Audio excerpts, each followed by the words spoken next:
Most people think their Wi-Fi is safe just because it has a password. Let me tell you something, it's really not. If that password is weak and someone knows what they're doing, your network is basically wide open. They can break in, steal your bandwidth, spy on your devices, even launch attacks, all from inside your own network. So today I'm going to show you exactly how Wi-Fi password hacking works step by step. Because if you don't understand how the attack works, you can't defend against it. Alright, before we crack anything, we need to understand what we're actually going after. Not all Wi-Fi networks are built the same. Some are easy to break into, others are tougher. It all depends on the type of security the router is using. So before we actually hack into a Wi-Fi network, let's quickly break down the types of Wi-Fi security you'll run into in the world and which ones are really worth your time. Alright, first up, we've got WEP. This is the ancient wireless security method, weak and outdated. You can think of this like putting a lock on your front door, but it is made out of Legos. This can be cracked in seconds using basic tools, and if you see a WEP network today, it's basically free real estate. Next is WPA. This came right after WEP and tried to patch some of its flaws. It's slightly better, but it still has well-known vulnerabilities. It's not super common anymore, but if you do run into it, it's definitely easily breakable. Alright, next we have WPA2. This is the one you'll see the most out in the world. It's the default on most modern routers, and it uses stronger encryption and better overall protection. But the catch is that it's only really secure if the password is strong. If someone sets their password to password 123, WPA2 might as well be wide open. This is where most real-world Wi-Fi hacking happens, and it's exactly what we're mainly going to focus on this video as well. Finally, we also have WPA3. This is the newest and most secure option out there, and it uses more advanced encryption and a better key exchange process, which makes this whole handshake capturing much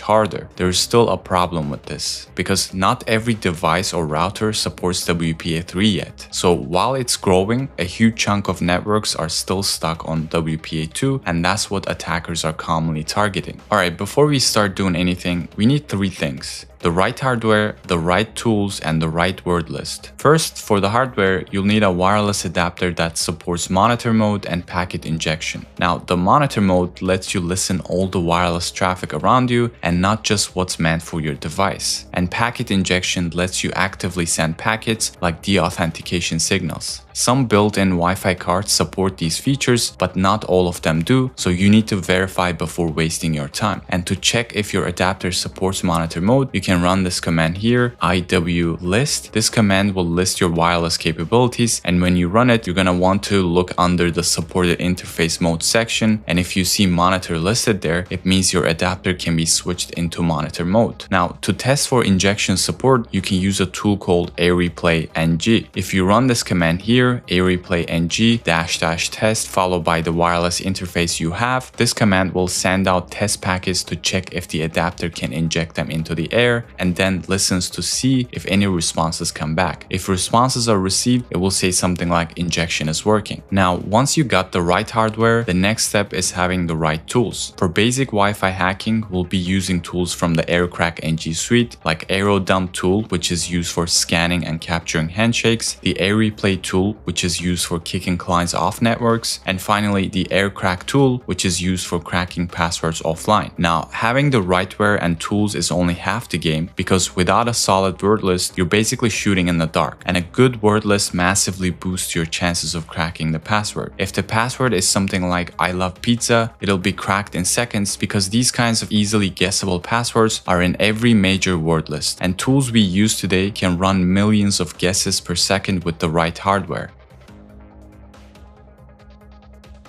Every time a device connects to a WPA2 protected Wi-Fi network, whether that's your phone, your laptop, whatever, the router and the device perform a quick handshake to authenticate each other and securely agree on encryption keys. And if we can capture that handshake, we can then try to crack it offline using a word list. Now, we don't need to be connected, we just need to catch the handshake while it happens. Now, to see other wireless traffic around us, we need to switch our wireless adapter from manage mode, which is what we normally use, to monitor mode. And to do this, all you have to do is to use the airmon-ng tool. So if you run sudo airmon-ng start followed by your wireless adapter name, and you can check the wireless adapter name with IPA command. So this command will simply change your adapter's mode to monitor mode. And keep in mind, if you see any warning about network manager or other processes interfering, you can always kill them with this command here, sudo airmon-ng check kill. This command will simply prevent packet interference with your Wi-Fi adapter, but it will likely disable your internet until you restart those processes or reboot. After you put your adapter in monitor mode, you can then start scanning the radio waves and see what networks are around you. And to do this, you're going to use the aerodump-ng tool. Now, if you run aerodump-ng followed by your wireless interface name, this will open a live feed of every Wi-Fi network in range. And it's going to be full of valuable information like the name of the network, MAC addresses of the routers, the channels, signal strength, encryption type, and much more. Here, what we're going to be looking is going to be a WPA2 secured network, ideally at least one client connected to the network, and a strong enough signal, which can be anything above -60. Once you got your eyes on a target, you will want to isolate and monitor just that network to keep the capture file clean. And in this case, we will only focus on this network right here called the juice shot. To only monitor this network, we can craft a command using aerodump tool. We will need to specify the MAC address of the access point, the channel it is running, and finally write all the packets coming into this network, like the handshakes we are interested in, to a file called capture.cap. So the command will look like this, aerodump-ng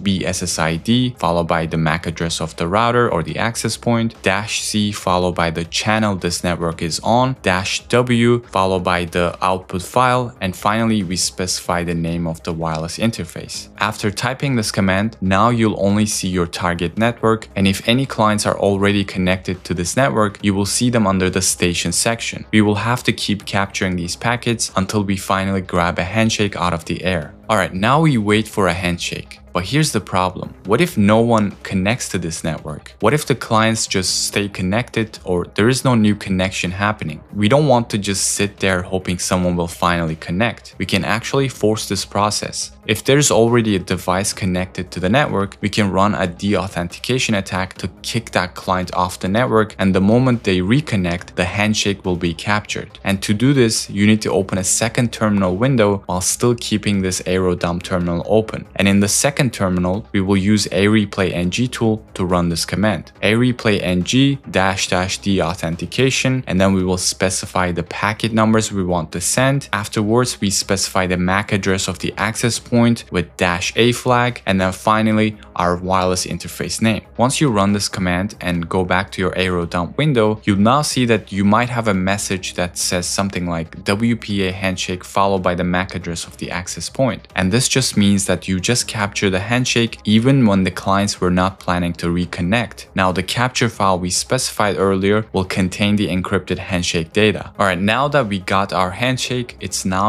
time to crack it. Now what we're going to do is to take that capture file that contains the encrypted handshake and feed it into a cracking tool that tries different passwords until one of them matches. And to crack the handshake, we will run a command that looks like this. Here, the -w points to your word list, and in this case, we use the famous RockU word list, which has millions of words in it. And finally, we specify the capture file, which is the file where our handshake is saved. When we run this command, aircrack takes each word from the RockU list and encrypts it the same way WPA2 does, and compares those results to the captured handshake. If there is a match, then it simply means you got the password and you will see key found written on your terminal. And in this case, we were actually able to crack it. The password was Dragonfly87. The truth about this process is that it can be fast, but it can also be painfully slow. So your success here will depend entirely on your word list. And the better the word list, the better your chances are. So you might ask, what does all of this actually mean? Well, the truth is that most home and small business networks today still rely on WPA2, and this entire process shows how fragile that can be if the password is weak. If your router or device is supported, one of the smartest things you can do right now is to upgrade to WPA3. Unlike WPA2, WPA3 doesn't use the same four-way handshake system, which means attackers can't just sit back, capture your traffic, and crack it offline. But until WPA3 memory is everywhere, your best defense is still your password. Make it long, random, and completely unguessable. Avoid names, dates, or anything remotely predictable. Wi-Fi hacking isn't really magic, it's just a simple method, and anyone with the right tools and patience can pull it off. So now that you've seen exactly how this works, protect your own network like you'd expect an attacker to come knocking.